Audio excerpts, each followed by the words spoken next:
I realized that there were 10 minutes left in the tournament. And that was like the first time that I just like gave up hope. And I was like, well, it's not going to happen. And I keep fishing. At 3:09 with 6 minutes left in the tournament, I catch keeper number 4.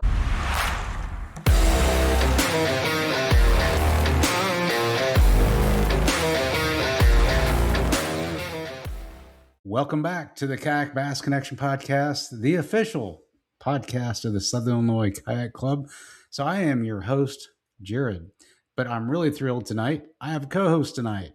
Jeff Shira has offered to help out with the podcast, and we really appreciate him coming on board. Thanks again, Jeff. Yeah, thanks for having me on, Jared. And listen, we've got a recap tonight of the Kincaid, Illinois event that was on April 18th, 2026, in Kincaid Lake outside of Murfreesboro, Illinois, in Southern Illinois. Man, I tell you what, that lake has kicked my butt before, so I'm interested to hear from our winners tonight and how they did out there. So with first place at the end of the tournament was some guy I've never heard of, Dalton Williams. So welcome to the podcast, Dalton Williams. Glad to be back. You're the only guy that's been on the podcast probably as much as I have. So this is not only your second consecutive win, right? You just came off of a win at the SIKC Classic with all the top ranked anglers. Fantastic job there. This particular tournament, you showed once again, man, you are the most dominant angler in this club. So it's not surprising to see you back here. So you had a total of 90 inches there. Second place was also a guy that we might recognize, Joshua Lincoln. So Josh is back as just an angler. There's no tournament director questions we're we throwing at you this time, Josh. It's a pleasure to have you back just as an angler. So congratulations on a second place finish. You had 84 inches and a big bass. Yeah, I mean, I love that I finally get to be on one of these recaps, and I'm not the director, and that I get to be one of the guys that actually caught him well. And I don't know. It was a cool experience not being in charge of everything. And I'll tell you this, I would not be in the winner's circle if I would have been directing this tournament. There'll be more to tell later, but that's a little preview. Okay, awesome. That's a little clue. That's great. That doesn't surprise me. It's like we've seen you where you only have been able to fish half the day or whatever and still had good places. I knew that once you'd be able to focus, we were probably in trouble. And third place, I think we might have lost him off the stream tonight, Walt McCree. Walt, are you still with us? I'll tell you what, maybe he'll pop back in here. Walt is the first time on the podcast, so hopefully he can get logged back in. He was here just a few minutes ago. So we welcome him to the podcast. I'm sure he'll be right back. So first of all, let's just talk about the conditions you guys ran into in this tournament. Just before you starting, I mean, I looked up some stats. So the high for the Saturday of the tournament, was 12:01 a.m., right before the tournament started at midnight. It was 75 degrees. And by the time you were supposed to launch, it was 60 degrees. So I see a cold trend happening here. And then it went all the way to 48 degrees by 9 a.m. It's like 28 temperature drop, 28 degree temperature drop. It was cold. I'll tell you that. It was cold. That's cold front fishing if there ever was one. And the wind. How was the wind, guys? It was awful. At first, right when that front came through, that wind was pushing, and of course that was the time I chose to cross the entire main lake of Kincaid. But it was supposed to be that was supposed to be the best time for the wind throughout the day, and that's when I chose to cross the main lake. And then it was supposed to be in the afternoon. It was supposed to be blowing harder and faster. But luckily we got really lucky around 11 or 12. That wind just kind of laid down when it was supposed to really pick back up. But it was definitely blowing hard enough to make a shiver out there. Yeah, I think I saw some gusts up to like 40. I mean, it was on the weather station. It was pretty bad. So you did get started on time, right? The temperature, the blast off was delayed a little bit. Hey, welcome back, Walt. Thank you. There he is. Hey, so Walt, we lost you for a minute, and I wanted to introduce everybody to you. So tell us a little bit about yourself, Walt. It's the first time you've been on the podcast. Yep, thank you. I live in Rochester. I've been in Illinois for about 20 years.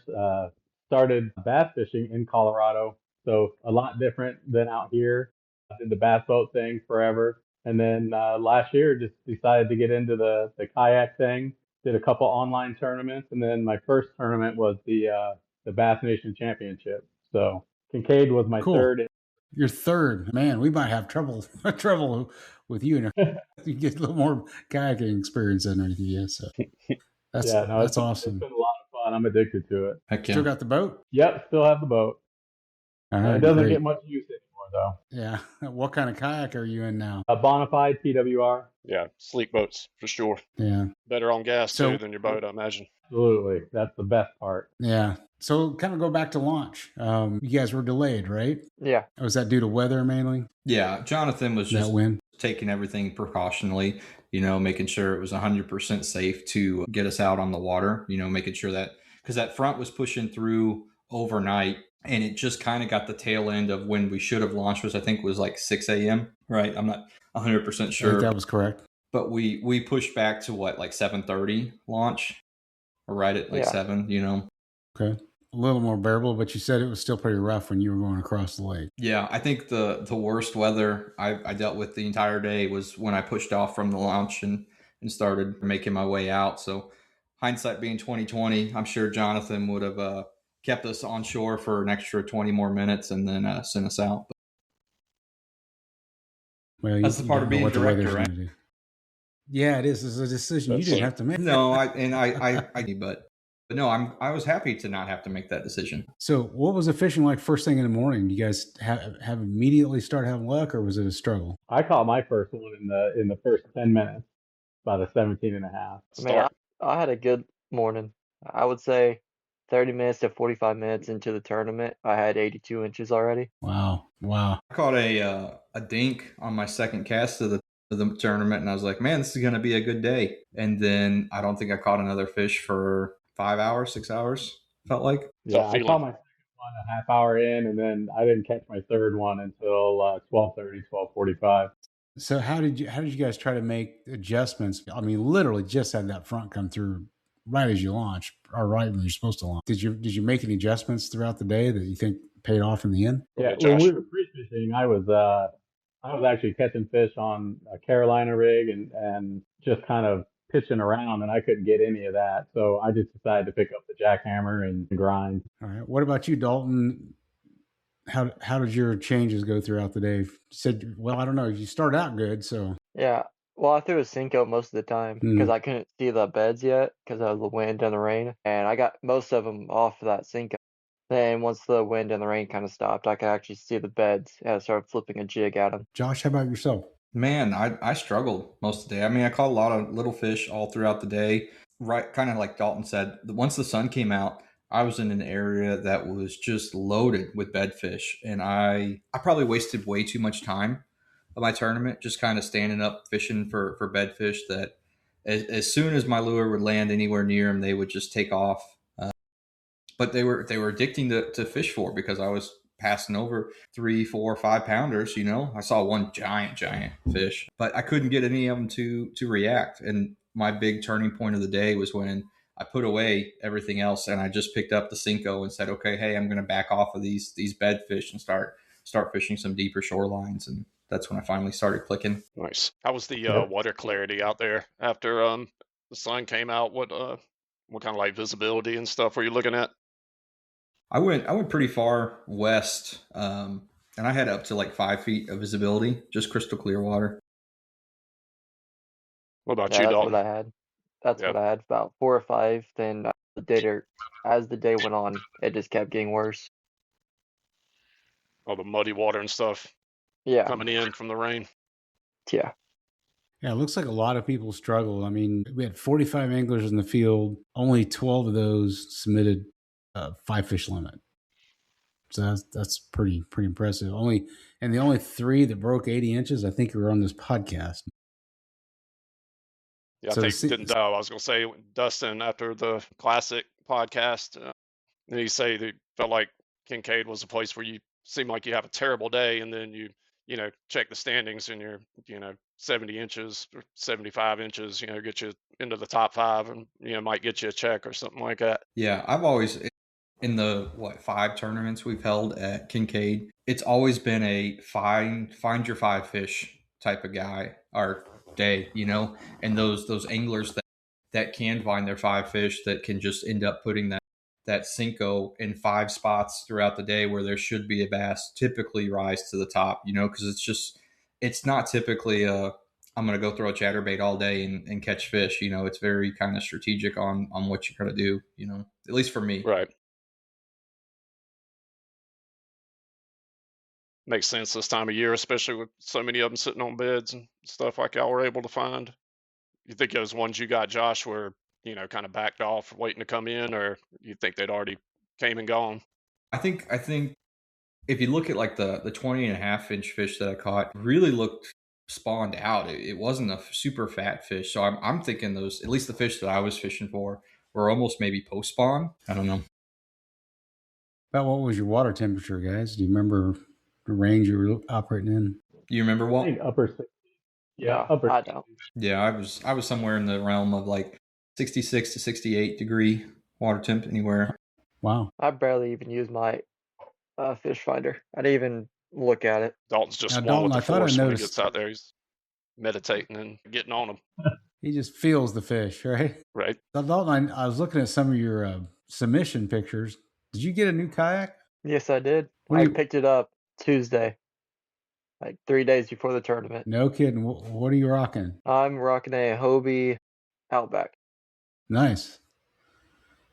Yeah, I still have my old one. I basically told myself, if I don't place good in this tournament, I'm selling the Hobie, staying with my kayak. Man, it's great. Welcome to the Outback Club, man. Yeah, Good thank boats. you. I enjoy mine. I rocked the I've new always kayak heard as they're well. like That's Yeah, right. that's right, You do Josh. too, man. Yeah, I picked up that native hammer from Midwest Kayak Company, and man, that was awesome. It's they really thought of a lot of cool, neat features on that boat, and I'll say for one of the worst weather tournaments we had, I didn't feel unsafe by any means, even crossing the main lake, which is always nice. Going out with a kayak that I've had probably less than 12 hours of on the water time with. Yeah, that's how I was. Did you get to test drive yours, Dalton, before you got out there? I think I took it out twice with a combined hours of like 4 hours. Gotcha. Yeah, I'm like, oh, great, 8 hours of on the water and storms coming in. I was able to go out with one of our club members, Jeff Reinhold, and he had just bought a brand new native hammer. I mean, had not been in the water, and him and I took it out. What was it, 2 weeks ago? For his little maiden test, which I was really impressed with the quality of that boat. Yeah, I'm super impressed with it. Just down to every little small detail that they thought of. So far, it's been a blessing. It does take on a little bit more water than my old town did, so that's a little bit getting used to, but apparently that's just a native deal. Yeah. And I bet you got that with our friend James at Midwest Kayak Company, right? Yeah, sure did. That's awesome. I know that's where Jeff's native hammer came out too. So he must be doing pretty good job selling good equipment down there. So heck yeah, he's awesome to work with. Yeah, I texted him today, and so looking to see what he had. So Walt, I'm curious your impression. This is just what you say, your second, third tournament. Yeah, my third in-person tournament. Yeah. Okay. So what's your big takeaways from your third tournament into this different style of tournament fishing? I thought it was awesome. And, last year I actually met Keith Bressler when we were free fishing for the Master one. Yeah. And I told him, yeah, I'm trying to figure out a club to join. And he's like, you'd be stupid not to join Sick. He goes, everyone is so nice and, Yeah. they're helpful and welcoming and will give you advice and that kind of thing. And, people say that, but then when I showed up this weekend and, it felt like I'd been there for 20 years already. Yeah. Everybody was just so welcoming. So definitely, Josh, it was definitely a good experience. Well, Walt, since you're new to the club, let me tell you that the guy in the center picture, Josh, he's the one responsible for that culture. As tournament director for years, that's what he pushed. So that's got to make you feel pretty good hearing that, Josh. Oh yeah, I love that. If when I walk away from SIKC, if that's my legacy, and if I didn't win AOY or anything cool like that, if that's my legacy, that's super awesome. Yeah, absolutely. Yeah, man, you did a lot for the club. I mean, I'm only my second year with it, but I mean, you're well liked, well respected. So, I was glad to see your name up there on the leaderboard, and can only imagine what it must be like to get out there and just fish and not have to worry about any questions or anything. So I'm sure it was a good welcome back for you, dude. Yeah, it was an awesome welcome back, and who knows? I mean, it might have been a little bit of luck. It might have been a little bit of a favor by God, but at the end of the day, it was nice to look to all those people that have been directing tournaments and say, "Hey, man, I could have been happening all this time, but I was too busy directing." Exactly. At least it's some bragging rights of like, "Hey, what could have been." Yeah, that's awesome. People. No offense, Dalton, but people will forget 20 years from now who won the tournament, but they'll remember remember the way people treated him. So that's big. Sure. So speaking of things that are happening, I mean, you guys had some pretty interesting events. I understand happened on the water during that day, other than just Here we go. catching good fish. All right. So I know Dalton and Josh both have a pretty good story to tell, maybe different stories actually. Dalton, you want to get started? Where did I start? I talked to this guy out of beginning of the tournament. I talked to this guy that was from O'Fallon, and he had wheels to the back of his kayak. And I went in his cove, and I left the cove. He went in the cove and left, and I went back to that cove, and I looked down in the water since it's 5 feet, 6 feet clear, and all I saw was just silver, like a frame of something, just silver. I could see. And I'm sitting there like, someone's lost their chair. I don't know why a chair's out here in 7 feet of water. Then I kept looking. I'm like, those look like a set of wheels for a kayak. So I grabbed one of my lures and I snagged it. I brought it up. I'm like, huh, that's a kayak cart. I don't know if you can pull it up from Facebook or not. Yeah, I'll pull it up. Yeah. It looks pretty new too from the pictures. It clearly hadn't been Oh there yeah. long. Yeah. I sent that into the Facebook group, and he sent a thing. It's like, hey, you still have it? I almost said I sold it off of Facebook Marketplace. I almost said it, but I stopped myself. Like, yeah, I got it. It's $90 on Facebook Marketplace right now. You want to make an offer? For you. Was it a club member? That's awesome. Yeah, it was hilarious. See if I can bring that up. Yeah, then that 20-inch fish I caught, I missed her 5 or 6 times. She kept hitting the back of the jig, like the tail, and I was actually on my phone with my dad. And every time I set the hook, he's like, "You suck. You can't catch him." I'm like, "Shut up. I know." Where's some wisdom from the father? Yeah, Yeah. I had him talking to me saying I sucked, and me missing this fish 5 or 6 times. I'm like, great. This is just tops off the day. So I ended up shortening the tail and the jig, and as soon as I shortened it up, that's when I caught her. That's crazy. I didn't strategy, find though, man. any fish that were like locked onto beds that wouldn't like move and like that would actually hit repeatedly. Yeah, I I didn't I either. had several fish hit me repeatedly. Really? I actually broke off on a 17, and I came back an hour later, and I caught her. Yeah, mine Yeah, was so bad. I saw another bed. I'm not even stopping. I'm not wasting any more time. Yeah, because like, like was it the same way for you all? Like, anytime I would like either like stand up in my kayak or even just like make a move with my rod, that fish would just take off, and then about Yep. 2-3 minutes later they would like circle back to that area, but they weren't locked by any means. Yeah, I couldn't get them to stay, and then even if they did, they just flat out ignored anything that I did. So after about an hour and a half of messing with several beds, I told myself I can't waste any more time. I guess I just found a cove that it was not pressured at all. Because as soon as I left that cove and went to Paul Ice and I started bed fishing, they were doing exactly what you said, Josh. As soon as they hit the water, they just run. You think that's from pressure? Yeah, that's what I'm thinking. Because that cove I was fishing, I don't think it got pressured at all. Yeah, and it's funny mentioning pressure because I went back into Paul Ice and kind of the same thing you were saying, and then I ended up putting up my trolling motor and going in the far backs of the cuts where you couldn't even see because it was so muddy, but you could see like pockets in the grass. And I just Mhm. put the power pole down and just fan casted in the back of each one of those cuts. And every second or third cast, I'd catch a fish. And then I'd just hop to the next one, anchor down in the middle of the cut, and just fan cast through it. And that's how I ended up catching the majority of my fish. Nice. And you said you got them all in a jackhammer, right? Yep. Nice. Were you like just were you like speed reeling it like over the tops of like the grass, or were you working it more like a jig? Yeah, just keeping it just over the grass. Nice. So like you could see shadows, where the grass was, and then you'd see clearings inside the grass. And I would try to run it over those clearings, just keeping it out of the grass. Job. Do you think most of your hits came? Oh, go ahead, Jared. No, I was going to say, do you think most of your hits came from those clearings, the holes in the grass? Yeah, I couldn't really couldn't I'm tell. guessing it was just because of how shallow it was, that when it was over the grass, it was only about 2 inches, 2 inches above the grass. So I think it would just come into those clearings and just a reaction. They would just hit it. That's sounds like some classic kayak fishing. Exactly. Yeah. No, I told myself, yeah, if I was in a boat, I would not be back here because I couldn't even have my trolling motor down. It was so shallow. So Josh, tell us about this 20 point, was it 20.50? Yeah, it was a 20.5 inch fish. Yeah, 20.5 inch big bass. Give you another check to take home. Yeah, it was a day. Let me tell you. I don't know how religious y'all are, but usually on the tournament mornings, I would usually have like a 2 or 3 hour drive, and sometimes I pray as I'm on my way, and I felt like I heard from God, it's like, hey, will you still love me even if you come in last place? And I was like, yeah, of course, And throughout the day, I felt like that was true. I caught a bunch of little small fish, and then I think Austin called me somewhere around like 12:30, and I'd be curious to know if he could like hear like just like the lost hope in my voice.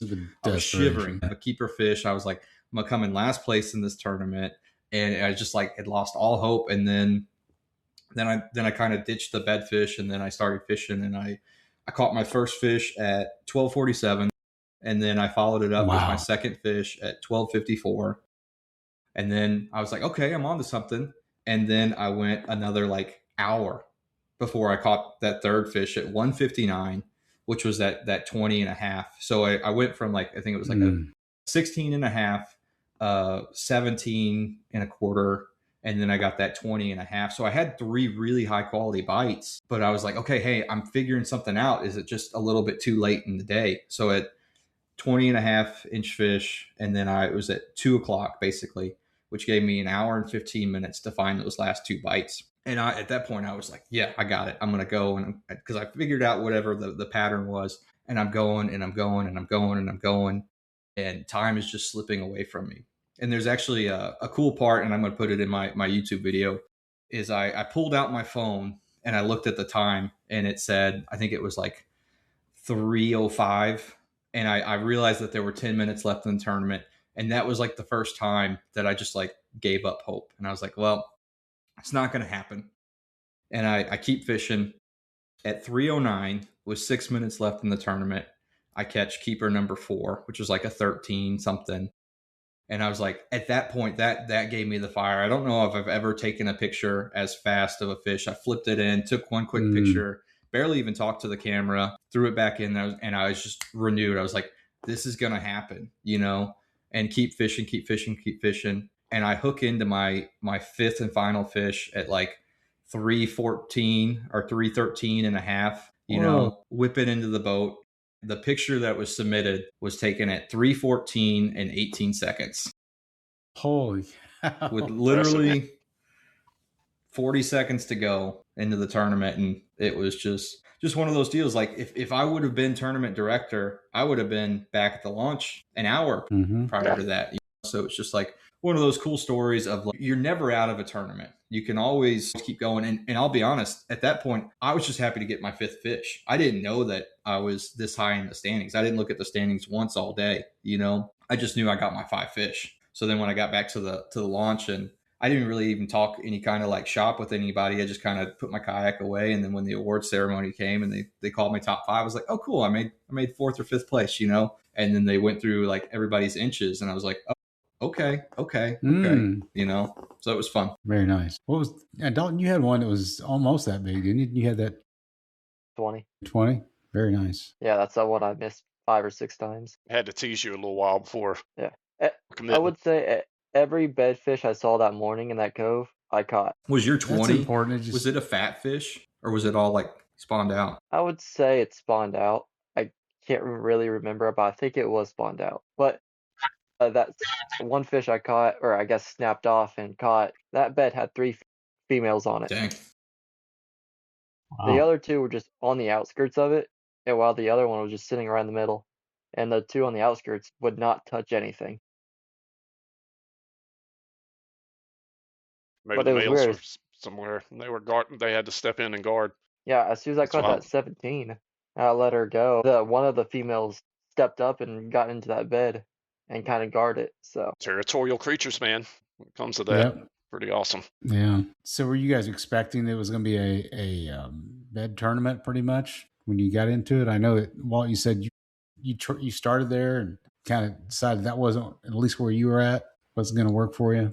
Yeah, I figured they would be up on beds, but I don't think I've ever experienced it being that hard to get them off the beds for me for a whole, usually within 2 or 3 hours, you can get a few of them off the bed.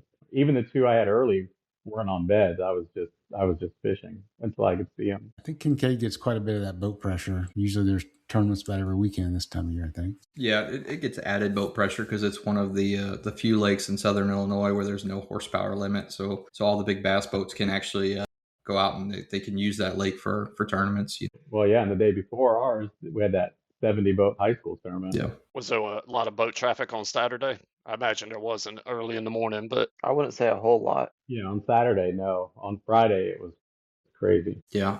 Did we fish on Friday or Saturday? Saturday. Saturday. We fished Saturday. Okay, yeah. So Friday it was crazy.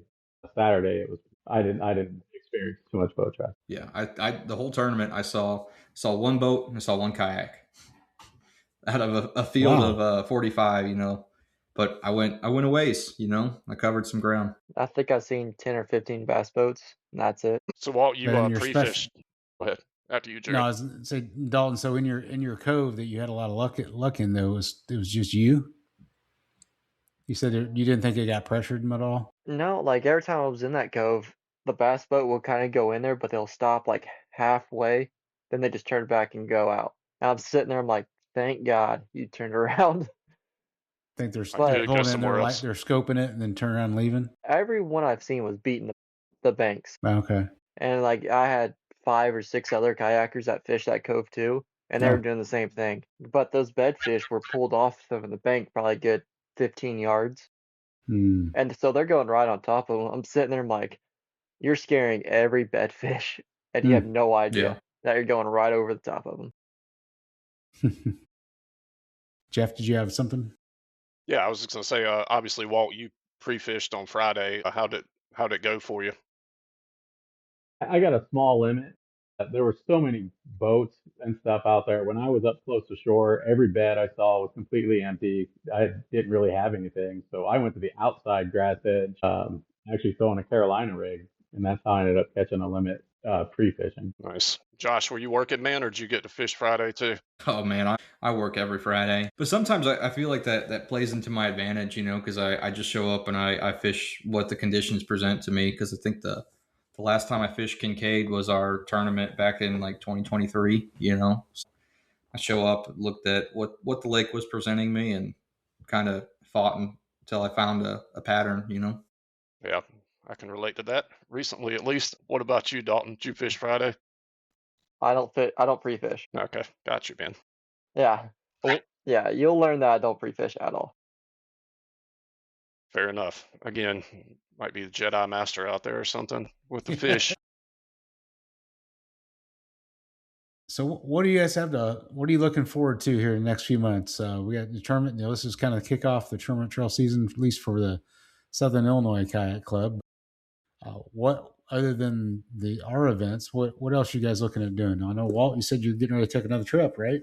Yep, I'm fishing the Bass Federation Kayak Series as well. So I'll be in Wisconsin this weekend fishing that. And then, unfortunately, I have to skip both tournaments in May. And then I'll make the rest of everything for the rest of the year. Okay. Josh, what about you? I got a lot of things to look forward to. My baby boy is 8 months old today. So a lot of cool milestones ahead of us this summer. This summer he'll probably end up taking his first steps and some cool things like that. Fishing wise, though, I'm excited. I'm gonna fish all the SIKC events, and then I'm also gonna try and hit most of the KBL ones. I'm not gonna make the Wisconsin one just because the trip and a Sunday tournament kind of hard to be back at work on Monday. Dalton, what's your summer look like? Nah, just fishing tournaments, basically. Learn 6 money. tournaments, anyways. Yeah, Right. Collecting checks. Just PayPal it straight, or Venmo, whatever, Cash App, whatever your preferred method is to Dalton these days. Cut out the tournament director altogether.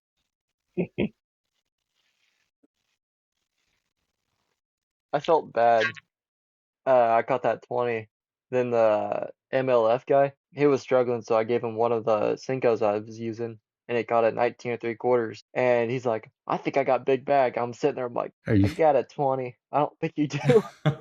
No, But I'm glad Josh got it. Yeah. I'm glad. Yeah. Yeah, me too. I had a good feeling that I think I talked to Darren earlier in the day, and he told me that most people were struggling, and he told me he had like a 19 was his big fish. So when I caught a 20 and a half, I thought I might have a pretty good shot at getting big bass. Jeff, what about you? What are you looking forward to this summer on your calendar as far as fishing wise? we got a trip to Alaska coming up, and so that's the same week as Coffeen, so I'm kind of bummed to miss that one. But I mean, Alaska. So Hey, you just kind of blew us all out of the water. Yeah, I'm sorry. Going to Alaska. I hope I can make Crab Orchard. It's kind of close. I know it's pretty much right around the corner, but got a lot to do between now and the end of May, and I'll be out there fishing local places where around me and Josh, and hit the rivers when they calm down enough, and try and make the sick tournaments when I can, and hopefully just have a good summer, and catch a lot of fish. Heck yeah. Are you going to do any fishing while you're in Alaska? Yeah. We're debating whether to do halibut fishing. It seems like it'd be awesome. I mean, I know it would be awesome, but sometimes you take those charters like that, and if you get bit, that's a good day kind of thing.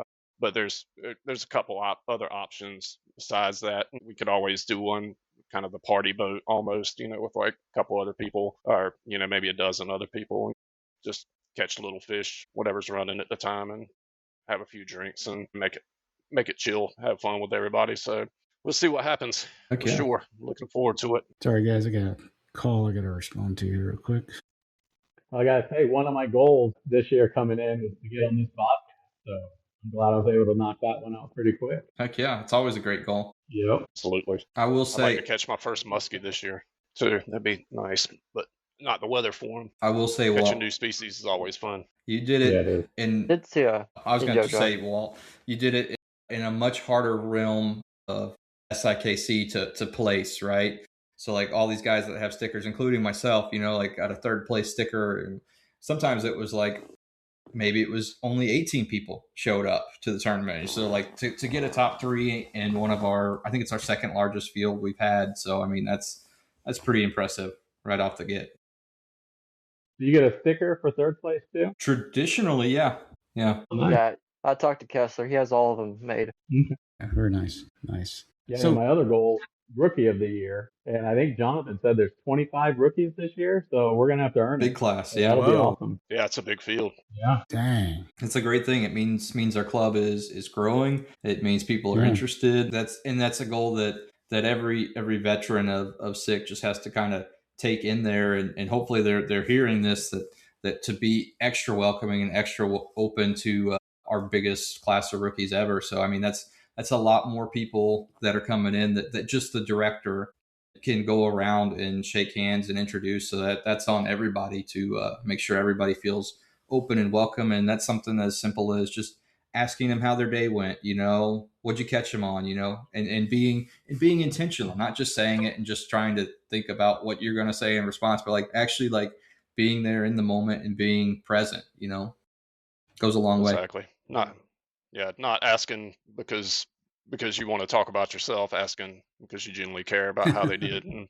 what they did. It's like when you walk into work on Monday, hey, how was your weekend? Like, oh, it's okay. How about yours? And then you spill out everything about your wonderful weekend and stuff. Yeah, I talked to that MLF guy for I don't know how long. I talked to him and that's when I gave him that Cinco. But I'm glad he caught that 19 3/4 on it. So he's an MLF competitor. He's fishing our tournaments, or he used to be MLF and he switched to the kayak, he switched to the kayak, and this is his first event. He said he's a rookie. I forgot his name, but he's a great guy. That'd be an interesting conversation. That's a big change. Yeah, that could be a cool podcast if somebody like Walt and him, where you get a transition of like, hey, we're coming from the bass boat world into the kayak world, Yeah, definitely. He first started MLF as a co-angler, then he switched up and got himself a boat, and he was like one of like the main anglers. It's a different world, that's for sure.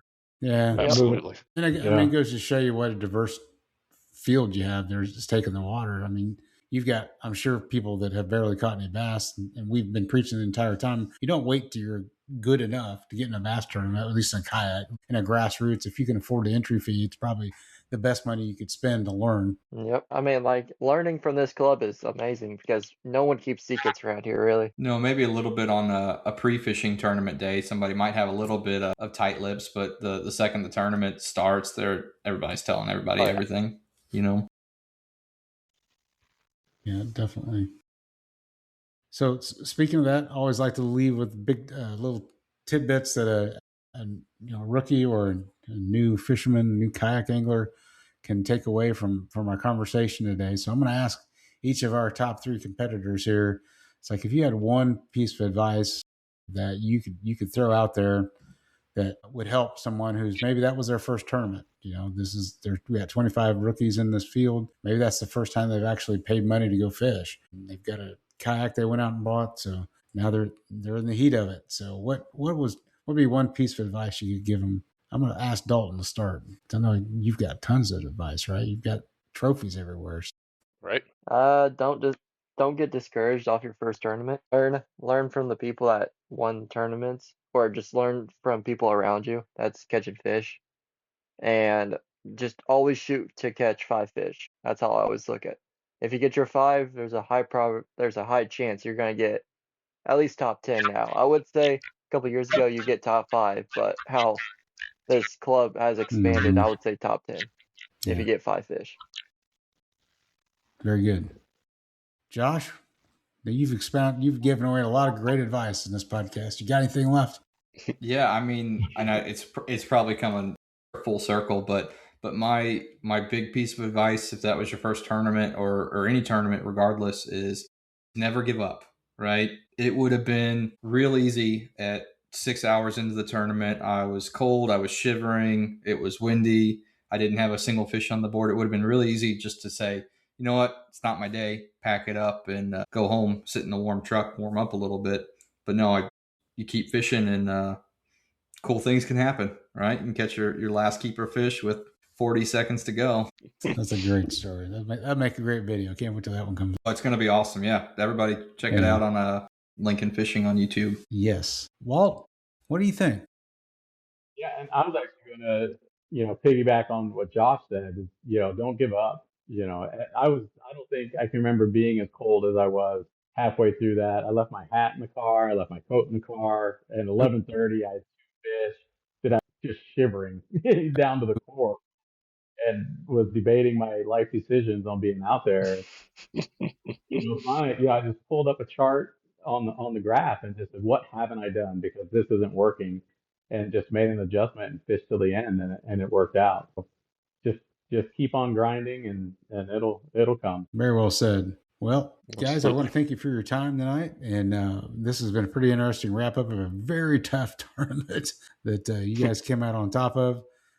Hopefully the weather's going to cooperate a little more in the next couple of tournaments, and hopefully I see your faces back here. And Jeff, I want to thank you again for stepping up and coming back on the podcast. It's been a great addition, and I'm sure that you can help us out as we go forward. So any final messages you guys want to get out before we sign off?